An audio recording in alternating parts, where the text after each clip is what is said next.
my God. Good morning and welcome to I Hate Music. This is episode 120. Today, we have a very special guest, a really old friend of mine. We've been friends for 20 years or so. Hamilton Jordan of Genghis Tron. Welcome, Hamilton. Yay. Welcome. Hey, guys. Hey, Jason. Hey, Nick. Hi. Glad to be here. Jason. Glad you're here. Yeah, it's been 20 years. I'm still learning your name. I'm bad at names. Yeah, well, you know, it happens. But yeah, here we are. I Hate Music. We are part of the Distorted Past Podcast Network, brought to you by Earth and Sound. Today, we're going to talk to Hamilton a little bit about the new Genghis Tron record. We're going to talk about life in general, all the normal stuff that we talk about. But I kind of wanted to talk about an interesting fact that I just discovered the other day. And Nick, I want to get your opinion, what you think about this. Since I Hate Music switched from Podbean to Spotify to Acast as hosts, we've lost all of our analytics. You know, all that history is gone. So I have no idea how many downloads we have or anything like that. So since we switched to Acast, which has been about 2 months or so, I looked at our top download locations, top 10. Okay. Can you guess the top 5? Top 5. I can guess. Yeah. I can guess. Okay. Ready? Yep. Besides the United States? I mean, sure. You can do it besides or including. U.S. is in the top 5. Yeah. It's got to be because we only, the people we know are from here. Yeah. Definitely Indonesia, Brazil, Australia, and Sweden. Pretty good. The only reason I'm bringing this very up, confident with that, dude. Especially Indonesia, man. I just fucking knew it. the only reason I bring this up is because it was surprising to me. Yeah. Okay. So I'm going to read you the top 10 download locations. U.S. by far the biggest. Okay. Followed by the UK. Followed by Vietnam. Wow. Weird. Followed by France, Australia, Germany, Brazil, Canada, Singapore, and Iraq. What? Yeah. Wow.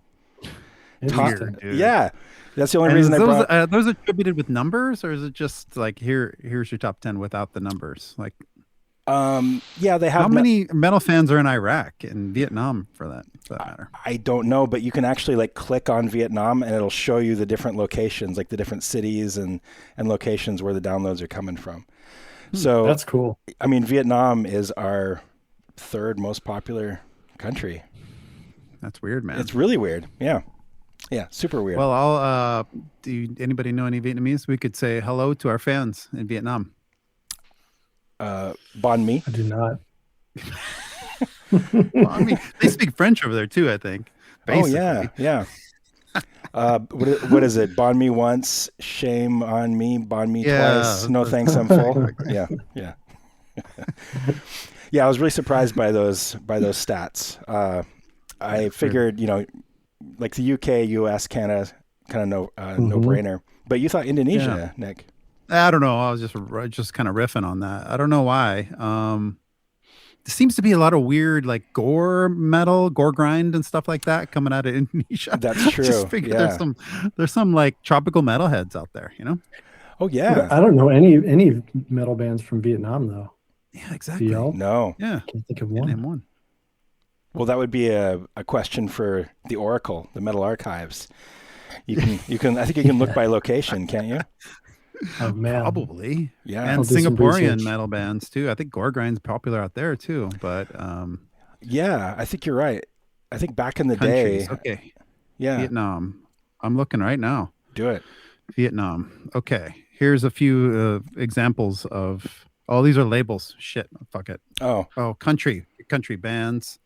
Sorry to interrupt here. Vietnam. Okay, here's some examples of band names from Bloodshed. You got Blood Serpent. You got Black Infinity. You got Deep Wound, black metal band. Gormad. Yeah, there's a few Vietnamese, actual Vietnamese language names, which is cool. Symphonic power metal bands. That's cool. Wow. Yeah. Rock and roll. Man, it's been everywhere. Not very many. That's great. 72 bands. Well, that's not bad. Not bad for Vietnam. Wow. Cool. Yeah. Anyway, that that shocked me. That really surprised me. So, well, if we have any fans out there that would like to reach out from Vietnam, that would be pretty incredible. I would love that. We've had some people reach out from Africa and South America, and that's always cool to like hear their perspective. And yeah, we got read those letters. Iron Maiden. We got those Iron Maiden comic books from the guy you met in Brazil, and he's now listening to the podcast, I believe. So nice, cool. Nice. Are you still talking to that guy? I was trying to buy those from him. Yeah. He said he has some friend in LA that I have to PayPal him through because there's some kind of weird system with transferring funds from here to Brazil, and it all fell apart. So I don't know what happened. It was kind of bizarre. Weird. So if he's listening, maybe reach back out. But yeah, I think if I bought 10 copies of those, I could either sell them or give them away for sure. I think so. Awesome. Yeah. Awesome. Well, anyway, we are here to talk to Hamilton about Genghis Tron and what's up with the new record. Hamilton, I want to start by kind of talking about how we first met. And I want you to correct me if I'm misremembering, but I believe that we first met because I reviewed Genghis Tron and Metal Maniacs.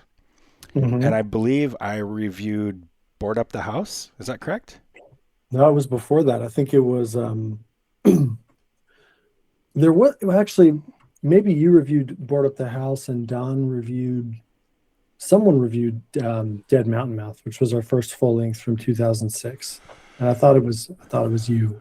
Maybe, but because I think that would be right, because then that was the tour. That would have been the tour when we met. Okay. Yes. And then I went to see you at the Food Hole in downtown Portland. Which is like a long corridor of a venue. And I think that was the first time. I remember this place, dude. I saw Zombie there. Yeah, I remember this place. Yeah. Yeah. And before the show, you were hanging out at a coffee shop in Southeast, and I met you there. And then we went to the Food Hole. And then I think we went to Old Town Pizza afterwards, if I remember right. Yes, we did. And a couple things about this that were amazing for me. I mean, also, well, before getting into the personal, I just have to say the album we're talking about, Dead Mountain Mouth, this was not sufficiently appreciated at the time, and I have to remind especially metalheads like you too whenever I can. That album was released on June 6th, 2006. 666, dude. There will only be one in our lifetimes, and we get to put out our debut album on that day, so that's pretty cool. That's amazing. Didn't Slayer intentionally do that? I think they did. Yeah, they did. They must have. They better have. But yeah, that's right. It was our first U.S. tour, Jason, and let's see, that would have been the summer of 2006. That sounds right. And we would have just summer or maybe fall, but sometime in 2006 because the album came out in June, and wild meeting you, which I tried my best to play it cool, but rewinding a couple months to when I found out that you reviewed our album, I knew your name right away because I'd been an Agalock fan since high school, and at the time then I was 22. So I'd say probably for about 5 years I'd been an Agalock fan at that point. Even when I was in college, I drove like 3 hours with a friend from upstate New York, where I lived, to Boston to see y'all play at the in Cambridge. At the Middle East. Yeah, at the Middle East. And so I was a huge fan. And so it was like amazing to have that experience of finding out that someone whose music I liked so much, like admired my music, like liked my music, was so crazy. That's great. That's awesome. Yeah. But anyway, that was Jason the background. Loves flattery. Keep it going. Yeah, I mean, that's the whole point of this podcast. Get people on that'll like say nice things about me.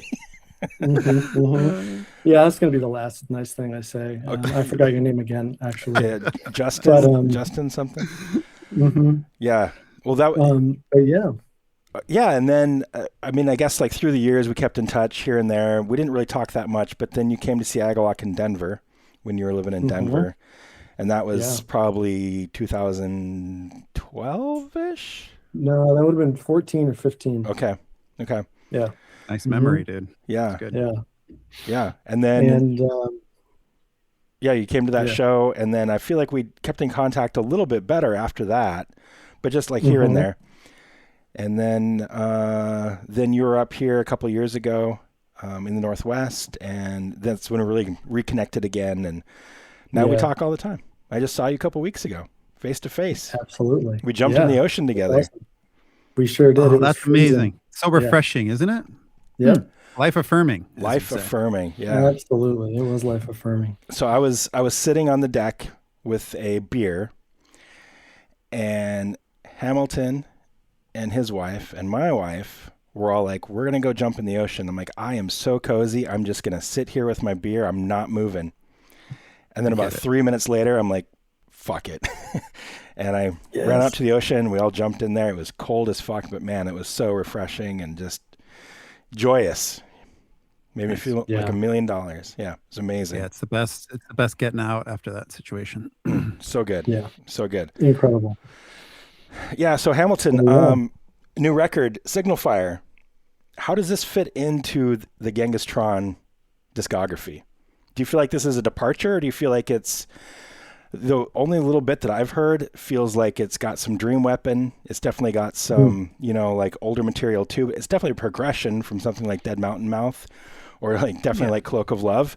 But how do you feel like it fits into the discography? I think of it, the way I think of it is, it was kind of in some respects, a reaction to the last thing we did, which is sort of always just, I guess probably many bands are like this, but you're thinking of your last album when you write the new one, or you're thinking about what you'd want to do differently, or maybe what you'd want to do better. And for us, first, sort of just to explain Dream Weapon, the one from 4 or 5 years ago, that was our first one in 13 years. And we knew for a long time before actually making the album, we knew we sort of wanted to do something really specific with it, something kind of more meditative and hypnotic, and maybe not super over the top heavy, not in an overt way, like in an abrasive way, something more like synth forward. And we knew we wanted to work with a drummer and have a real drummer for the first time. All these things were new and led to a sort of focused vision that we wanted to maintain throughout the album. And this time, sort of reacting from that, it was sort of just totally opening the floodgates to anything that we want to do. And so it's, I'd say we're pulling from more like influences, or more styles, or more, whatever, a broader sonic palette on this one. Yeah. Not trying to like execute like a specific vision for like, hey, we want to stay in this headspace the whole album, but rather just like keep it open. That's what it was during the songwriting process. And I think there's through lines through the album musically, but because we approached it in a much more open way, there's definitely a more wider variety of stuff. So definitely some like really heavier things, some of our heavier songs that we've done in like, since 2008, since Board Up the House. But then also some, really still meditative, more peaceful stuff, a couple more industrial influence tracks, more electronic.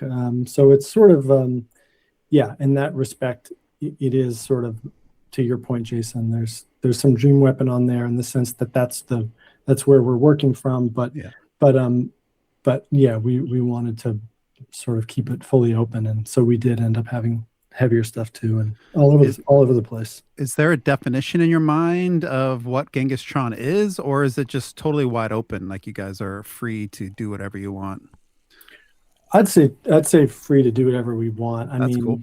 Yeah. Like I don't think we're gonna put out like a blues album or something like that. Like I think there are things that are just it's hard to imagine not making something that's heavy in some respect. And to me, heaviness is like doesn't necessarily mean distortion and screaming. It can be just something dark, and doesn't have to be fully dark. There can be beauty to it and hope in it, but just like all the music I love the most always has darkness to it. And I think that's like, I don't know if there are very few exceptions to that. And so, and I think that's true for Michael too, who's like my, he and I are sort of the main songwriters. And so, I think it'll always be bounded by like, what do we actually like? But within that, I think we feel free to kind of do whatever we want. Are you guys like a traditional band? You jam together, or is this all remotely kind of done? It is all remote these days. And that's mostly a function of the location of the band members, because now it's, I'm on the West Coast, Michael's in New York. I see. We now have a drummer, which is a new thing for this sort of new in this era of the band. Since 2020 we had a drummer. Before that it was all drum machine, but our drummer Nick, who's amazing, different Nick, as it turns all out. Nicks are cool, man, and amazing. Yeah. He lives in Canada, and Oh, then wow. our singer is in Detroit, and our bass player, who's new, is also in the Detroit area. Oh, wow. So yeah. we're truly all over the place. Prevents spontaneous jamming. Sure. But yeah, so it's sort of like it starts. It's all, it starts with sort of remote songwriting by me and Michael, and then expands to include everybody, and they add amazing stuff and totally change the scope and direction of the songs and feeling and everything. Yeah, I love how that happens like that. Yeah. So how did the recording work? Did you guys record remotely, or did you get together for Signal Fire? We recorded the parts, sort of everybody recorded their own parts remotely, actually. So what we did, we were in a studio for a couple weeks, but that was really all for the mixing. So Michael and I and Tony, for a portion of it, met up in Pawtucket, Rhode Island, at this great studio called Machines with Magnets, amazing producer named Seth Manchester. And we mixed it there, but the mixing process is like very creative and took a lot of time. But the actual recording was done by each of us at home, with the exception of the drums, which were done at a studio in Vancouver. Awesome. Amazing. Yeah. Wow. That's so cool. Technology is a pain in the ass and shitty sometimes, but these kind of things, bringing people together like this that are not near each other geographically, is pretty amazing. And it's a lot of how I contribute now to all my music. Yeah. It makes everything possible. I'm most of the music that I'm making right now is a remote situation of some sort, Yeah. I think cool. Yeah. I think sometimes it can be a little bit limiting, but I also think that it can expand your world in ways that, like just weren't as feasible before, and that's, well, yeah, that's you can really play powerful. With people in the UK, you can play with people East Coast, you can play with people in Canada. It's like all these are all talented people that wouldn't be in the same town, Yeah, for sure. So Hamilton, Totally. like at this point with Signal Fire coming out in June, is that right? Yes, June 12th. And it's on Relapse. Nice. Mm-hmm. Yeah, June 12th on Relapse. Okay. So at this point, after going through the whole writing, recording, hearing it a million times, talking about artwork, all this stuff, how are you feeling about the record as of today? I'm feeling super stoked on it and proud of it, and excited for people to hear it. And it was because the album is so diverse and sort of all over the place. It was really hard to pick like singles, if you want to call them that. I'm using air quotes. Yeah, singles, or whatever. What's the first song you put out, the second song, and so tomorrow actually we're releasing the second song publicly, and I'm excited for people to hear that because it's super different from the first song. And anyway, the same goes for the album. It's just all over the place in a way that is exciting to me, and I'm just excited to share it with the world. And it took a long time to put it together. Sort of to your point about making music remotely, it opens up a lot of possibility, but then it also allows for like insane attention to detail and revising, and that's part of our process. That's just how we work. But that also means that putting music together for us can take it just takes a really long time. So it's going to feel really good to finally have it out in the world after working on it for years. Oh, that's amazing. Yeah. I don't think I even knew that you were working on a new record after Dream Weapon. I'm not even sure that you told me that you were doing it until last time, not this last time I saw you, but the time before. And you're like, oh yeah, we have a record like pretty much done. I don't think I even knew. Yeah.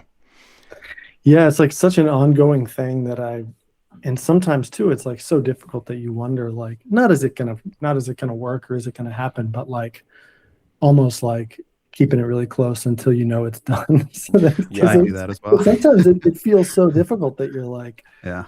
you know, I don't want to tell too many people, hey, we're working on this, and then see the same person 2 years later and Yeah, still exactly. working on it. yeah. I get that for Yeah. sure. Yeah. So, it's kind of hard to believe it's almost out. I'm really excited about that, and I'm super stoked to be able to talk to you two about it.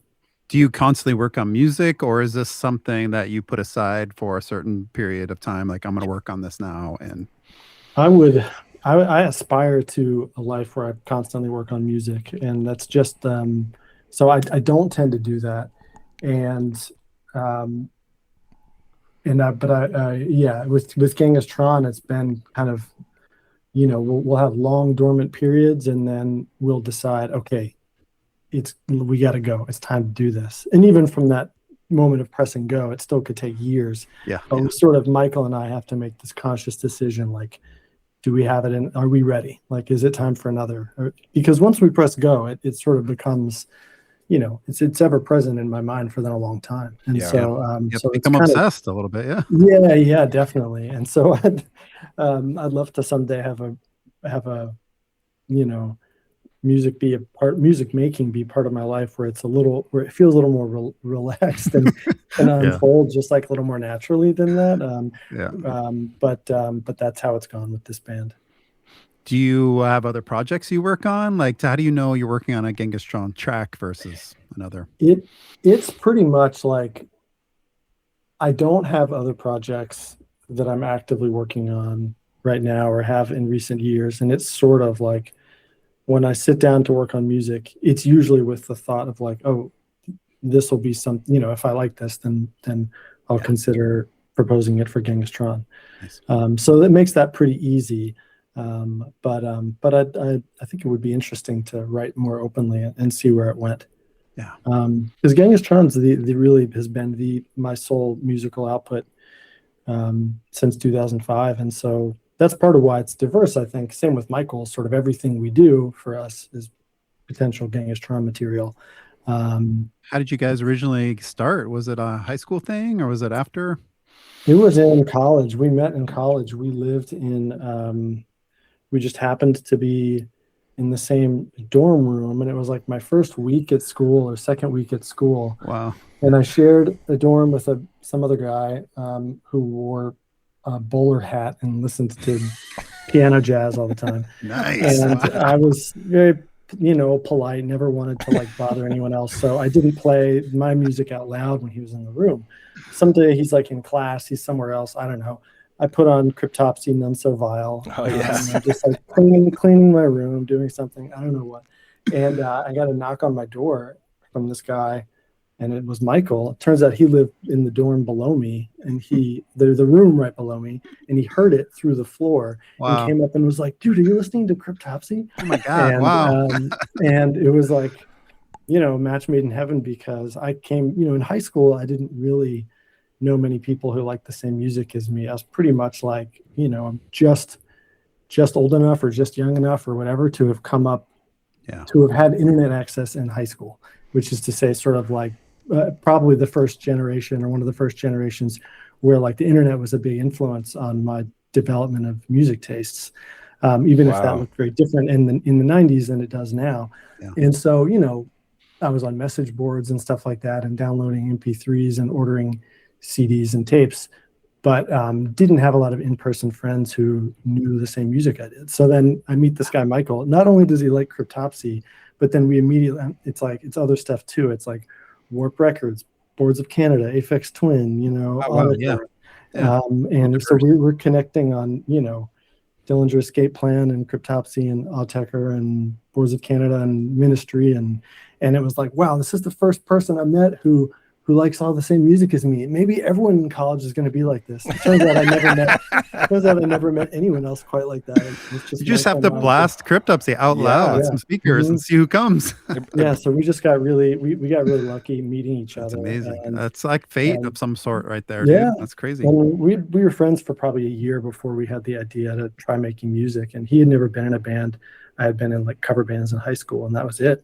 Wow. And we were just like, why don't we try something that just like combines all these crazy influences that we have, and you know, this just sort of smashing things together. And that was the idea, and it almost was like, I won't say a joke at first, but it was like kind of an experiment, nothing that we thought was going to go anywhere. Yeah. And then we liked the couple of funny first songs that we made, and then found a vocalist in our friend Mookie. And then it was just kind of off to the races. We had a demo pretty quickly, got signed to Crucial Blast, and then had an EP out before we were like, our first EP came out on my 21st birthday. So I was very young when we did all this stuff. Yeah. And that was it. That was us. And 2005 was our first release. So yeah, that's insane. Wow. Dude. That's an interesting story. It's almost like, like it was meant to be or something. How did you find the other guys to help you with this stuff? I mean, I can't imagine people were, that you described it perfectly. It matches a bunch of styles together. I can't imagine everyone would know exactly what you were trying to do. Yeah, Autechre and Critopsy doesn't necessarily like go hand in hand. But that's what I loved about Genghis Tron, especially the early material, is it was like, I think in the early 2000s, mid 2000s, people were calling it like cyber grind and all this shit.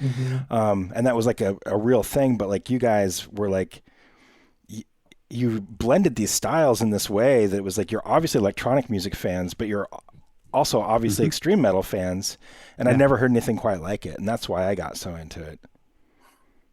Thanks, man. Yeah, and I can't imagine even writing that material. It seems so complex and over the top. So a lot of technical music feels like that to me. That's kind of mind-blowing how people can sit down. And I once watched Jason over his shoulder do some self-spiller mixing. It's like fucking, 100 tracks, and one track was just like 100 different layers of things. It's just over the top. And I'm sure you have to be some sort of perfectionist to kind of make it all work together. But wow, it's pretty cool. Yeah. I appreciate it. Thanks, man. Thank you both. Yeah. And to your question, Nick, about finding people, I mean, it was three of us at first. So it was Michael and I, and then our friend Mookie on vocals, and then he added synths and songwriting ideas too. But he had a lot of the same reference points, not all of them, and he brought in some of his own. And it was just three of us. We just had this kind of alchemy, and it was cool. And then we were all lucky to have found each other, and got to sort of see the world because of it, and changed our lives. Pretty awesome. Yeah. Did you tour? So you toured. You came to Portland. What was that tour like, and who were you with, and all that? That's crazy. We did that first tour was really DIY in terms of like, I mean, we had a booking agent, I think, but it was like just us in a van, like 50 shows in 60 days, that sort of thing. Jesus, and it was just us. We weren't on tour with anyone else, just playing with local bands. Wow. And we toured pretty heavily for, I'd say 3 or 4 years, and then got burned. And then we're to the point where it was like we had part-time jobs occasionally, but we were touring enough that even though we were a really small band, just from money from shows and merch and whatnot, we were able to support ourselves. And so that was all we did for a while. So we toured a lot in the US for a couple of years, and then did some European tours and went to a couple other countries. And that was all from like 2005 or 2006 to 2010. And so a lot of kind of heavy period. And then it just stopped. Like we got burned out on touring, took a break, went on hiatus, and then didn't do anything for like 12 years. What was the idea to take a break? It was an intentional thing, obviously, but you guys are probably, furthering your careers or whatever. Furthering other things. Yeah, it was intentional, but we didn't know it was going to be for that long. It was sort of like, I think we all were all on the same page, but I think I was kind of the impetus or the first one to say it, but I was, I say that to kind of, not to toot my own horn, but to take responsibility for the fact of shutting it down. But I was like, we were touring so much that I started to get burned out on that, and it started to get kind of not fun, or start to feel more like oh man, I don't want to have to do another tour. And I was like, that was the first of a couple signs that it was like, okay, maybe you should put a pause on this. And we did, and we meant for it to be a pause for maybe a couple of years, but then life got in the way, and so it goes. So for a long time we didn't think we'd come back, or it was a big question. But you never actually like broke up or disbanded or anything. You just kind of went on like a hiatus for a while. Yep, exactly. For 12 Indefinite years. hiatus. Yeah. Wow. Exactly. Yeah. Yeah. And then you guys separated geographically, and yeah, it's harder to get the momentum going again, I imagine, to bring it all back together. Was COVID a part of that, or did that just coincide with? It was just a coincidence. We 2019 was when Michael and I started writing their comeback album Dream Weapon in a serious way in 2018. I see. 2019 was when we got Nick and Tony involved, our drummer and our new vocalist, and made sort of studio plans. And it was like we had a plan. It was like March 15th, 2020. Our drummer Nick was gonna he had plane tickets. He was gonna come to Detroit, where I lived at the time, and we were gonna like jam for a couple days and actually try like the jamming in a room thing. And then in June he was gonna come to the studio and track drums there, and then that all got in the way and made it happen 100% remotely, where he couldn't even come into the country, so he had to do his drums in Canada, and that just changed the whole thing. But so it goes. Yeah. We still made an album, and an album we were happy with. That's great. It's a great album too. Did you end up getting your degree and everything? Like, what's your job in real life? I did. My real life job is I'm a lawyer. Oh wow, nice. Which is crazy. Yeah. I did.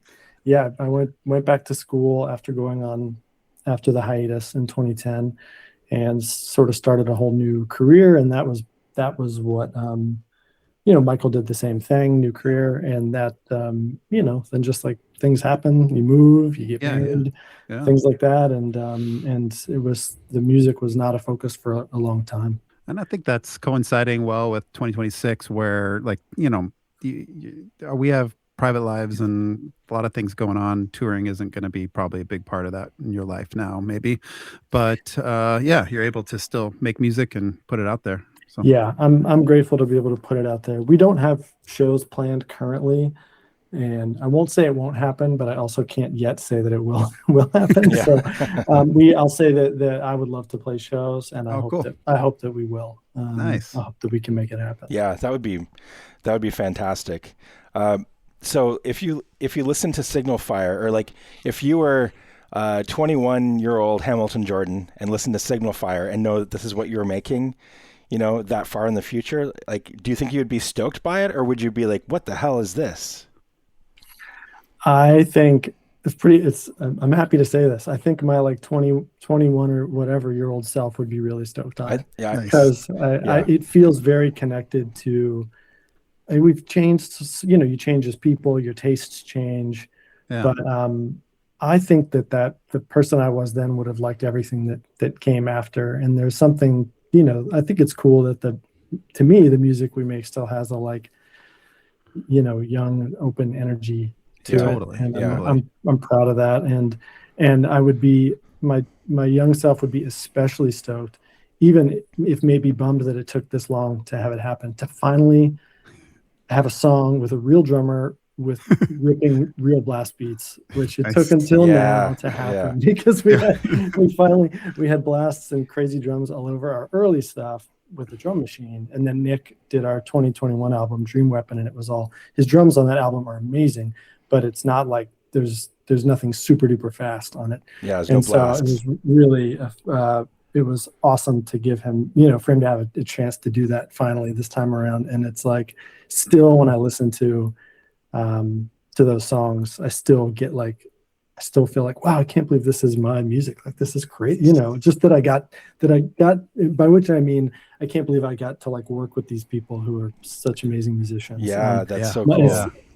As Michael and I like to say, I mean, like, we're very proud of the music we write, but we definitely are the worst musicians of everyone in the band. Like, they're all extremely accomplished, incredible at their instruments, amazing songwriters, like really, truly gifted. And Michael and I have this thing where like, this is all we know how to do, is like write these songs in this really specific way, like on our computers, basically. And then it's so cool to be able to collaborate with people who can really bring them to life in a way that like is still just like really exciting to me when I listen to it. So well, I imagine when they touch it like that, they probably changes the whole direction of what you imagined, and that's pretty exciting love too. that. I mean, you're so open-minded about it that I'm sure you're embracing that rather than telling them exactly how it should go. Yeah, totally. I love that. Dream Weapon, when I first heard that, it'd been 12 years in between records. I've always been a Genghis Tron fan. Dream Weapon absolutely blew me away, but I did miss like the blasts and things like that. I missed those moments because they were so over the top, back in the day. And I know that you guys must have gotten like a little bit of pushback on that. But having said that, like I think Dream Weapon is literally, it's definitely like my favorite, like quote unquote comeback record ever. But I wouldn't want blasts on that record. I'm not saying that. I'm just saying like that was like one of those elements where I was like, okay, like it's not there now. Was it one of those moments where you're like, okay, we want to do that again, or did it just feel more natural to like put like the heavier parts in there? I'd say it felt natural because like, I mean, there was some discussion of like, oh yeah, I mean, I think Michael and I were in agreement on like, okay, it's time to like make some heavier stuff again, but it came from a natural place of like, we still, I still listen to heavy stuff overwhelmingly more than anything else. Like my taste in music has changed a little bit, but not a lot. And it's still really in me. And there are a lot of things to be like angry about and still more than ever. What are you talking about, dude?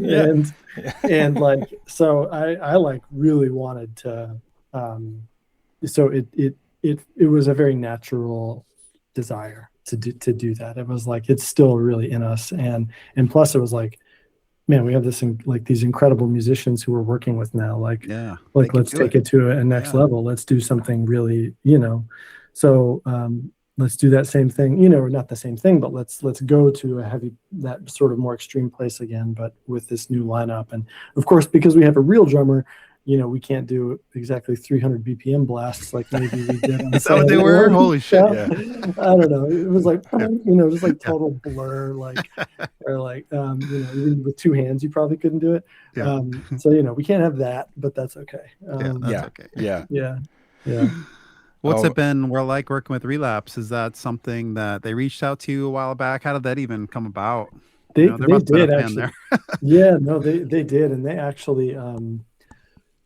We signed with them. It's crazy actually to say it now. We signed with them, I think, 19 years ago because they put out our album Board Up the House in 2008, but we signed the record deal in 2000. Oh, actually, no, it was even 2006 maybe. They were already interested in us when that Dead Mountain Mouth album came out, and they had even offered to put that one out, but we'd sort of already had it in the can with Crucial Blast, and Crucial Blast was great to us, and we wanted to do one more album with them. I see. But yeah, so they were, I don't know how it happened, but I know who it was. It was Gordon Conrad. I love Gordon. I used to work with Gordon.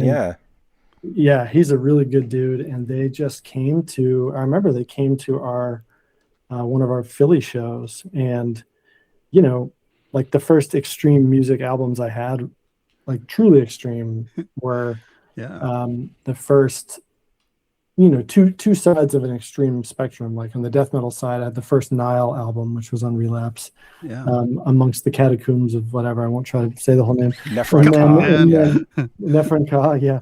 And then Dillinger Escape Plan, Calculating Infinity, another band that I love, and was, so not from maybe the traditional metal world, but something so extreme and crazy. And hearing both of those albums, like when I was in high school, blew my mind. I was like, what is this? Is this even music? But I thought Relapse was formidable from then, and so it was really crazy to be then, fast forward 5 or 6 years and have them at our show, and it's been great working with them. Like it was really cool that even after our long hiatus, they were down to keep putting out our albums, and they've always supported us and just been really cool. So it's they're an awesome label, and it's I still feel really fortunate that we've gotten to work with them, and it really helps with advertising and PR and all these things. They're really good at that. Yeah, it's awesome. Yeah, for sure. Well, that's awesome. I think we should maybe listen to the song now. Let's do it. It's called I Am All.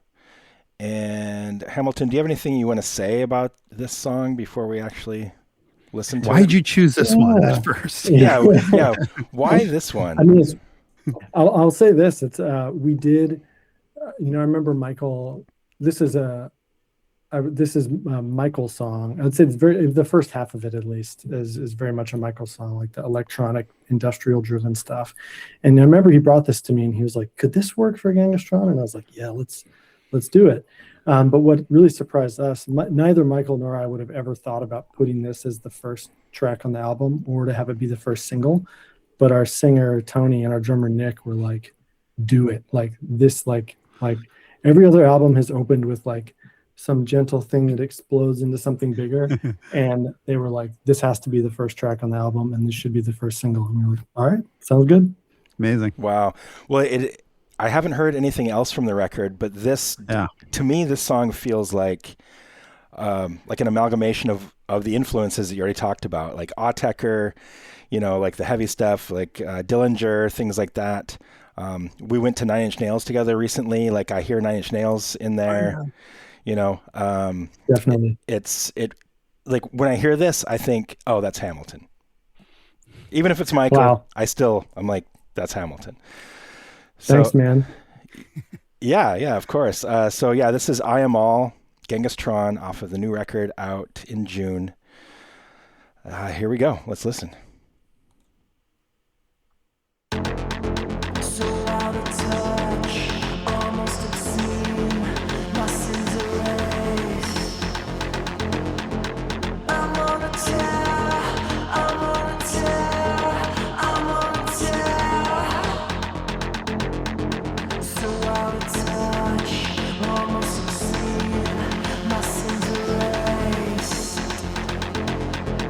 I'm gonna tell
Wow. Nice. The vocals, man, incredible. I mean, all the Thanks, vocals, man. like the clean vocoder type Growls, stuff, yeah, he's good. and then the Mhm. growls towards the end, and then everything is mixed together at the end, all the All the same layers, guy? and the Yeah, all the Amazing. same guy. Yeah, Yeah, he's good. that's so cool. yeah, I he's saw really I saw on the Genghis Tron Instagram a couple days ago that you posted a video of him manipulating his vocals in like some kind of like outboard gear. Like what was going on there? yes. Yeah, there's a part in that song, like I don't know the timestamp, somewhere maybe in the first between minute 1 and 2, where he holds the note out and it starts sounding all kind of cut up and I chopped can up. hear that a little bit. Yeah. Yeah, and he did that. I don't know what the gear is, but a producer or mixer, Seth, um, uh, just had this like I don't know what it was, some piece of rack gear that Tony was just like he Wow. just like was yeah would like sort of fuck up and chop up his vocals on the fly. Wow. And it sounded he just did like 3 or 4 takes of it and got one that sounded perfect, and we just used it. That's amazing. So What cool. does he have other bands? Like what's his deal? Does he have like a musical history? He does. He's got a good. He's got. He has had a couple other bands over the years, but he has another band that's like his primary band, and they're called the Armed. And they are from Detroit, and they started out as like kind of. He won't mind me saying this. They were like Dillinger worship in the maybe late 2000s, early 2010s, and over the last 15 years have evolved into something way more extremely complex and unique, and they're just like a really crazy ass like rock hardcore band, but they've got like pretty serious pop influences, and Wow. it's very interesting creative stuff, and yeah, they're good. They've been doing really well, and that's like his primary focus. And they just like, I mean, it wasn't last year, 2 years ago they toured with like they did an arena tour with Queens of the Stone Age, and Oh, Oh Jesus. geez, Uh, wow. That's crazy. yeah, like, and they're actually, Jason, I've got yeah, anyway, there's a non-public fact about them that I can tell you about, and that the world will come to know later. But Okay. you will really, really, really appreciate this. Really? Okay, cool. Now I'm excited. Yeah, I'll tell you. Yeah, yeah, Okay. yeah, and eventually, everyone listening to this who cares would know it too. But Okay. anyway, something about a musician who you admire very much. Oh, Uh, wow. All but right.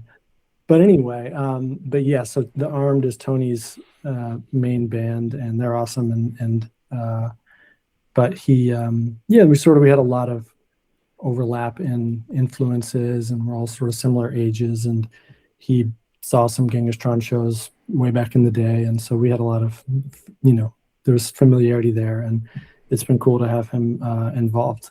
That's Nice. awesome. Did you meet him while you're living in Detroit, or is this? I did, yes, I did. That's Yeah, cool. yeah, Yeah, I see their Bandcamp page. They have tons of albums and stuff. So, jeez. yeah. And what about your Yeah. your drummer? He has some pretty awesome pedigree too, if I remember correctly. Yes, absolutely. His name is Nick Yakishin, and his main his main band currently is Sumac, and Sumac has it's a trio, incredible like power trio. Hard to describe their stuff other than that it's incredibly heavy and awesome, and you should really see it live if you haven't.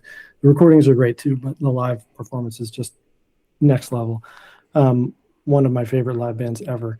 And the singer and guitarist in that band is Aaron Turner, who was in the band Isis and now is Nice. in the band Neurosis. Oh, nice, amazing. And yeah, he's the new guy.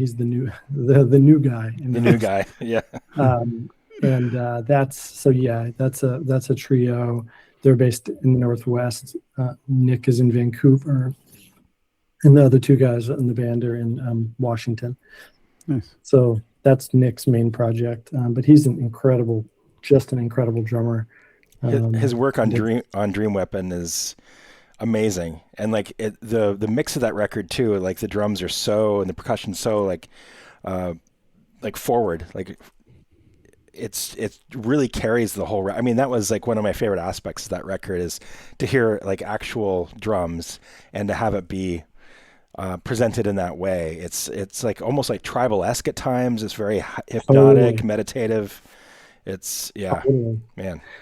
I Yeah, it was like we really wanted the drums to be a huge focus of that album and in the mix and everything, and just like his performance was insane. Wanted almost it to be like lead drums for some Yeah, like the main thing you hear, and I still kind of can't believe we got to make those songs with him. They just sound so good.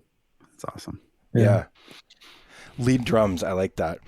Uh, there's one little tidbit I wanted to bring up, and I know I've told you this in the past, Hamilton, but you have a particular way of playing the guitar that really resonated with Don Anderson. You do a lot of like hammer-ons, and when we were doing the Corrado record, whenever that was, like almost 10 years ago, he sat me down and he's like, I'm going to channel Hamilton Jordan on this record. And I'm like, what do you mean? And he's like, I don't want to do like all the Don Anderson solos. Like, I want to do like these like hammer-on things that like kind of like turned into solos. And so the Hamilton Jordan imprint is all over that Corrado record via Don Anderson, because he loves your guitar style. That's surreal for me to hear, and super super cool, because as you know, I love Agalloch and I love Don's playing, so just incredible. Yeah, well, you have a really unique style, and Yeah. it's it resonates with people for sure.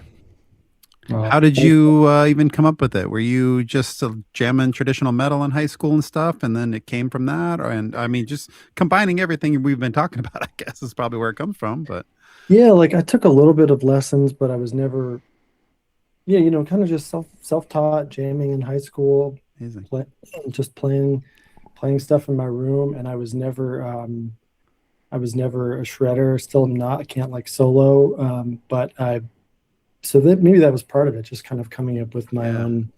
I don't know, it just kind of just evolved naturally. A lot of tapping, and Jason said hammer-ons, and not tapping for like, not so much for Eddie Van Halen effect because I'm not that fast, but just to like have some different intervals and hit different notes than you might normally think to hit with just your left hand. I don't know.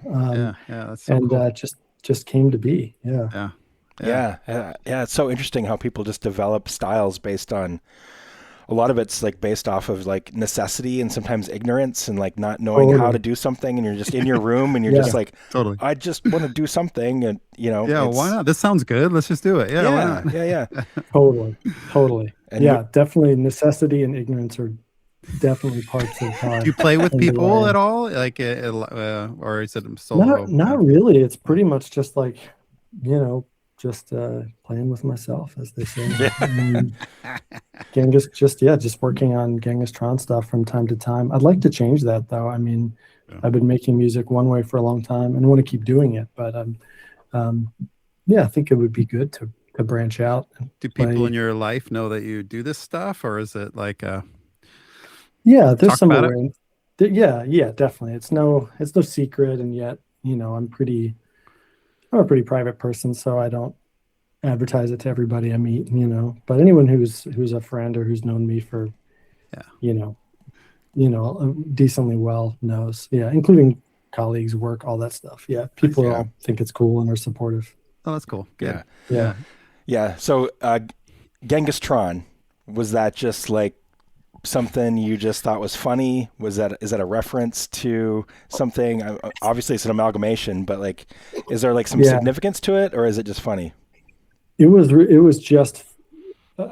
just funny, really. I mean, we had a friend in college named Jared Feldman, and he had a band in high school, like I think there was like a jazz group or something called Genghis Tron, and he heard our demo that we were working on, and because he was maybe rooming with one of us at the time, I can't remember, but he was like, "Oh man, you guys should call yourselves Genghis Tron. It'd be a perfect match, like because it's heavy and electronic or whatever." And it was just we were like, "Well, that's cool," and that was it. Nice. And so that's what we were like 19 at the time, and it's one of those. so many bands have this story. Then, you know, way later you're like, oh, is that the name I would have picked now? Maybe not, but it's for the, you know, it got us where we are. So Yeah, I think it worked, man. I like it. Yeah. You know, I think it's cool. And I've heard people, you know, talk about band names, and it's like, it feels so important, but then after a while it just becomes like a word that you say. A word. And yeah. like nobody ever really thinks about like Kiss. You know, it's not like it's just it's just a word. Rush or something. Yeah, or Van Halen or whatever it is, you know. It's like they don't really think about it unless you're like, no. You know, you might think about cattle decapitation.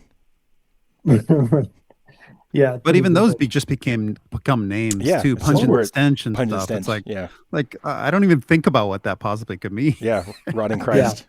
Yeah. I think a name, for me, a name has to be like really, really distinct to get in the way of my enjoying the band. And like one recent example in this band, I've heard a couple songs and they were good, but I don't know if I could ever get over the fact that the band is called Psychedelic Porn Crumpets. I'm just like, that's the phrase. That's not. It's not a phrase like I think Radiohead is a good example. Amazing band. I love them. But it's like when you think about the name, it's actually a pretty stupid name. I've never thought of it. that way. Jason and I have talked about this a lot, where it's like sometimes the name gets in the way of your enjoyment of the music, unfortunately. Yeah. But I don't feel that way with your band, so it's good. No, not at all. Actually, I like it. I think it lends itself to it really well. Totally. Thanks. Yeah. Well, Hamilton, that was amazing. I'm so stoked for the new record. I'm super stoked that you're able to do this and willing to do this. And it's always good to see you, obviously. And what's the next track tomorrow that's being released? Yeah. So we can get ready for that. Yeah, that is called Born Prey, track 8. Born Prey, track 8. Awesome. It's got blast beats. Oh, shit. Nice. So a different vibe than I Am All. Different vibe, at least for the first minute or so. And it takes a dramatic left turn, as we like to do sometimes. I love that. I'm really excited to listen to this whole thing. June 12th, right? Indeed. Perfect. Nice, dude. Do you guys have any future plans, or are you just riding high off of Signal Fire at the moment?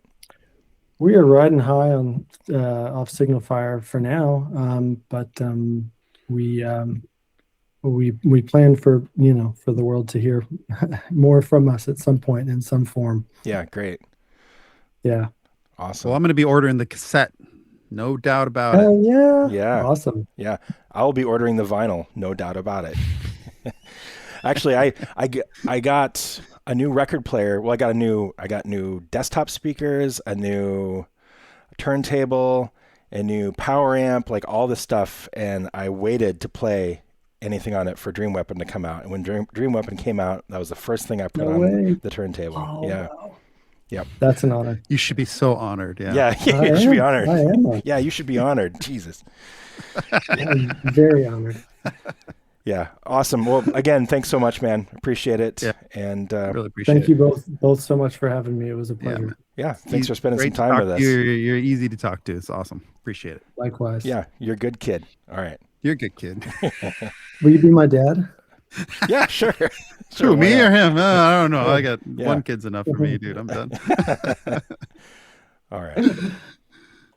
No, but we have talked about that a lot. Before you say goodbye, this exposure to the internet, early exposure to the internet, may have had something to do with the wide exposure of music you got exposed to as well. I said exposed like 10 times in that sentence, but I think when we were younger, we kind of just chose death metal or something and stuck with it because we weren't hearing it a lot and we had to figure it out. But when Napster came along and LimeWire and all this shit, and where you're able to hear so much varied music, I think that probably had a lot to do with the age you are, and it's pretty cool. Really think about that a lot, that kind of stuff.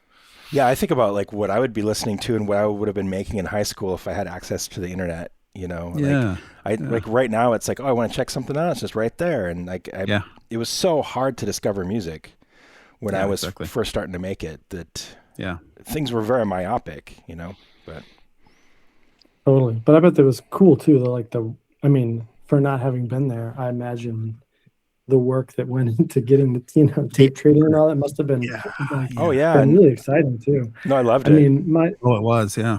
I've like an analog to that, which is not, I wasn't death metal tape trading in the mid 90s, but I was like, 11 years old and really wanting to get my hands on like a particular Guns N' Roses song, and to find that song, I had to get some import CD from Italy, and it cost $21, and it was crazy, and I had to save up for it, and there was like I do very much remember having to put effort and cost into obtaining music, and how much it meant. And even in the early internet era, I mean, that finding an MP3 you wanted and downloading it, and it's not like ordering a tape, but it took a lot more work than queuing something up on Spotify. Yeah, exactly. That's for sure. Yeah, it was kind of cool being able to just buying an album based on its cover, not knowing what the fuck it sounded like. It just all right, I'm going for this. Usually it was a used CD or something, so it wasn't too expensive. But yeah, you got to really take a lot of risks, and I don't find myself doing that very much anymore. And just kind of it's so easy to check out first. I think the thing that I miss the most out of everything is the amount of time I would spend with an album. If I, like when I bought Considered Dead on its release day, I listened to that nonstop for weeks. Yeah, of course. And it's because there wasn't all this album. There's other albums weren't coming through. Yeah, exactly. Yeah, so it's rare now. I mean, I have my favorites that I listen to, obviously, but it's rare that it's like, oh, I'm going to listen to this, this tape or this CD back to back for weeks on end. Yeah, I get overwhelmed pretty easily. Every Friday, it seems there's like 10 releases I want to check out. It's like, oh God, it almost seems like a chore. It's like, I got to get through this shit. Yeah, well, then it does. It starts to feel like a chore. This is too much to process, too much to listen to. Yeah. So that shows you how hard it is for like new artists to capture listeners. I can't imagine. I can't imagine. Yeah, it's fucking insane. Yeah. So don't make music. That's the motto. Well, I mean, we do hate music here. So exactly. Don't make music. There's enough. Everything's been done. Everything's except been for done. Genghis Tron. You guys are so original, so I don't think so. But yeah, I'm super stoked to hear the rest of the record. That I really love that song. I mean, I have the record on my desktop. I just haven't listened to it. That's part of the problem. Hamilton has sent it to me like last. Well, I don't know last fall you sent it to me, and I'm just so overwhelmed with stuff to process that I haven't listened to it. Damn. Well, now I'm just gonna wait though. I'm just gonna wait for the record. Wait till it comes out. We'll take it on vinyl or whatever. Yeah. But I got to buy a new turntable and new speakers, and you got to do a new setup every time. Every time. Yeah. Fuck. It's becoming expensive. You set the standard. That'll actually be. We should make that like the deluxe edition of the album. Comes with like the whole system, a turntable and everything. Yeah. That's good, dude. That's good. Yeah, I love that. All right, guys. So I gotta run. Pleasure. This is great, Hamilton. Thank you so much. Thanks, man. Keep in touch. All right. Thanks, guys. I'll see you tonight, Nick. Bye-bye. Okay. Yep. See you. Bye. Bye. Bye-bye.